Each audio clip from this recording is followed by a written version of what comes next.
ये जालिम कुत्ते क्या समझते हैं, जिनके हाल चाल ये है कि छोटी सी ताकत के मालिक बन गए तो निहत्तों पर जुल्म करते हो। अपने बराबर की ताकतों से लड़ने की तो इनके अंदर हिम्मत नहीं है। ये लड़ना चाहे तो लड़े ना, जो आज पावरफुल ताकतें हैं ये आपस में क्यों नहीं लड़ती? इजराइल को लड़ना है तो चाइना से जाके लड़ ले, कोरिया से लड़ ले जो बैठा हुआ है। जिनके पास पावर है उनसे क्यों नहीं लड़ती? इनको पता है हेकड़ी निकल जाएगी। लड़ना है तो उन गरीब निहत्तों से जिनके पास सब्जी काटने की चाकू भी नहीं, जिनके पास बीमार हो जाए तो दवाई की गोली भी नहीं, उनसे लड़ना है। इसको ताकत नहीं कहते, इसको दुनिया की सबसे बड़ी बुज़दिली कहते हैं, सबसे बड़ी बुज़दिली। और ऐसा जब जुल्म होता है तो अल्लाह की मदद आती है, आएगी, वक्त लगेगा। एक मिसाल मैंने खाली आपको दी, जब मेरे आका सल्लल्लाहु अलैहि वसल्लम के हाथ में पावर आया फतेह मक्का के दिन, हुजूर ने सबको माफ किया, कहा कि इज़हबू अंतुम तुलक़ा, जाओ आज सब के सब तुम आजाद, आज सब के सब तुम आजाद। एक बात बताता हूं, सफवान बिन उमैया एक ऐसा शख्स है मक्का का, इसने हुजूर के कत्ल का मंसूबा बनाया था, और वो भी हतीम काबा में बैठकर। बहुत पैसे वाला था, ताकत वाला था। क्यों बनाया था? इसलिए कि इसके बाप को जंगे बदर में मार दिया गया, सफवान के बाप को मार दिया गया। तो हतीम काबा में बैठ करके सोचा किसी किराए के कातिल को ले लो। तो किराए का कातिल कौन मिला? देखा सेम इश्यू होना चाहिए, दूसरे के पास भी ऐसी इंतकाम की आग जल रही हो, मोहम्मद सल्लल्लाहु अलैहि वसल्लम से बदला लेने की। उमैर बिन वहब नाम का एक शख्स मिल गया, जिसका बेटा हुजूर के पास कैदी था।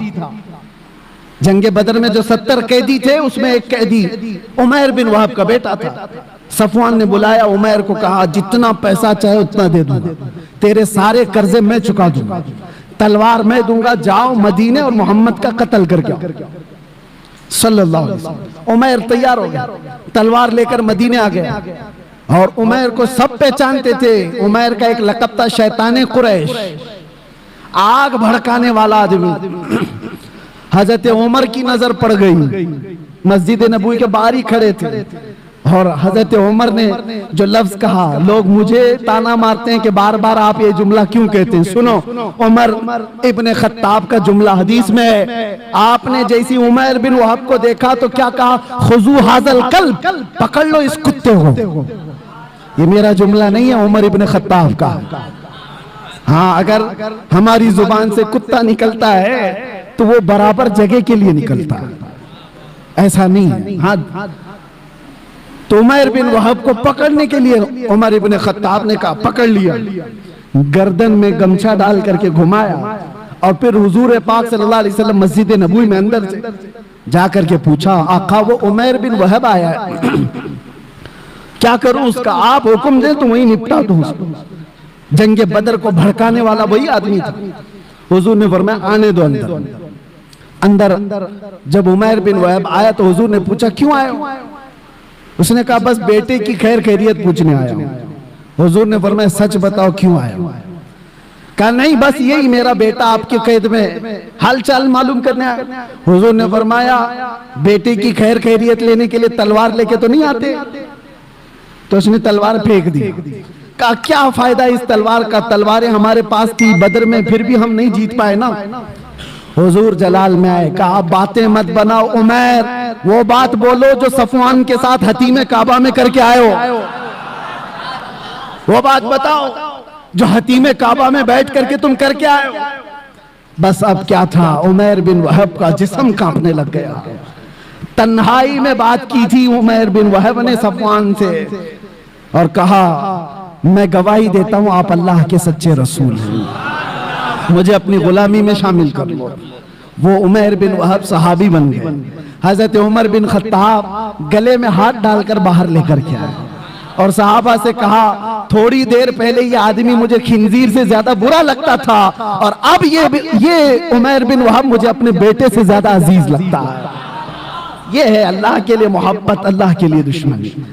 अब ये वाकया पूरा मैं इसलिए बता रहा हूं, उमैर बिन वहब गया था गर्दन लेने के लिए, अपनी गर्दन दे आया।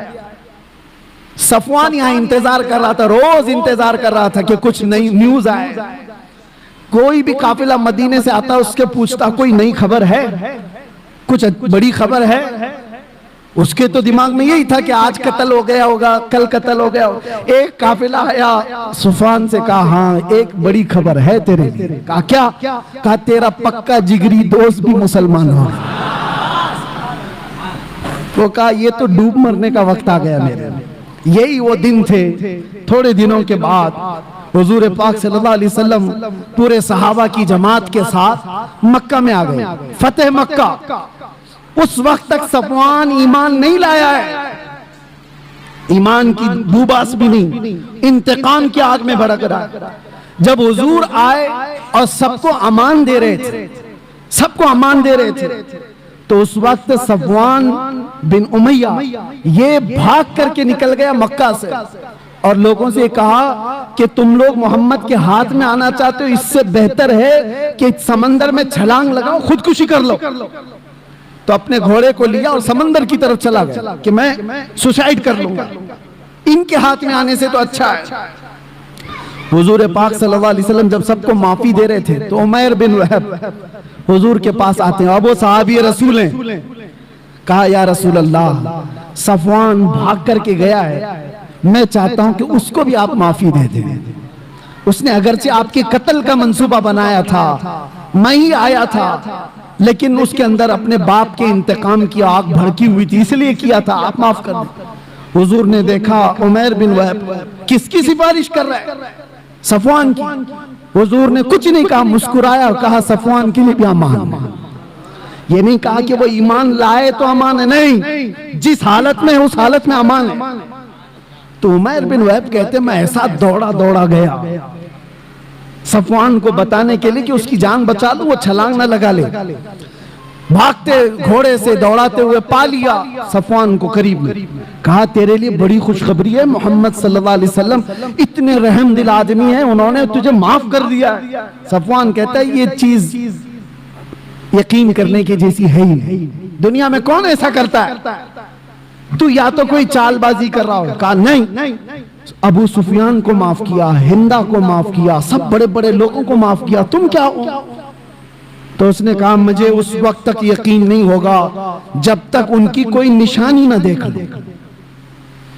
ये देखें एक आदमी जो पकड़ा गया एक कैदी है और वो अपनी बख्शिश के लिए निशानी पूछ रहा है। अरे डूबते को तिनके का सहारा होना चाहिए, अगर फरमान भी सुन ले तो आ जाना चाहिए, लेकिन वहां नहीं। वो कहता है मैं उस वक्त तक यकीन नहीं करूंगा जब तक निशानी ना।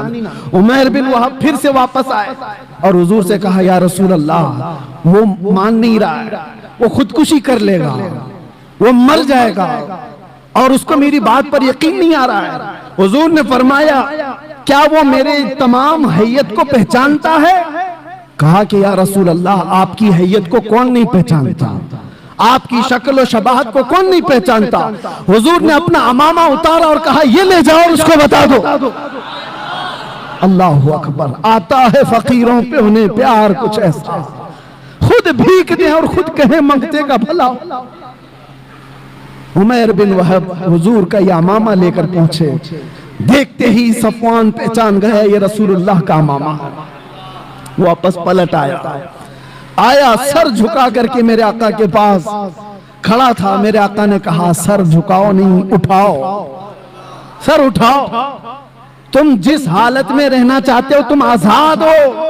अब कौन आजाद रहना चाहेगा, कौन आजाद रहना चाहेगा? हुजूर पाक ने जब इतना जुमला कहा तो सफवान ने कहा ऐसी दुनिया की आजादी से बेहतर है आपके तलवों के नीचे रहा जाए, आपके कदमों में रहा जाए। ये है पावर आने के बाद के मामलात। हुस्ने सुलूक कोई दुनिया वाला करके दिखाए। पावर आने के बाद आज भी जो नशेड़ी हुकूमतें बैठी हुई हैं, चुन चुन के जो मुकद्दमे लगाती हैं पिछली हुकूमतों के ऊपर, ये क्या है? ये सब इंतकामी जज्बा है। आज इनके पास पावर है, इसको जेल में डाल दो, उसको जेल में डाल दो। क्यों? इसलिए कि उन्होंने अपने हुकूमत के दौरान हमको जेल में डाला था। तो तुम क्या समझते हो यहाँ खत्म हो जाएगा? तुम भी जाओगे, कोई और आएगा तुमको भी पहुंचाएगा, तुमको भी पहुंचाएगा। ये सिलसिला चलता रहेगा।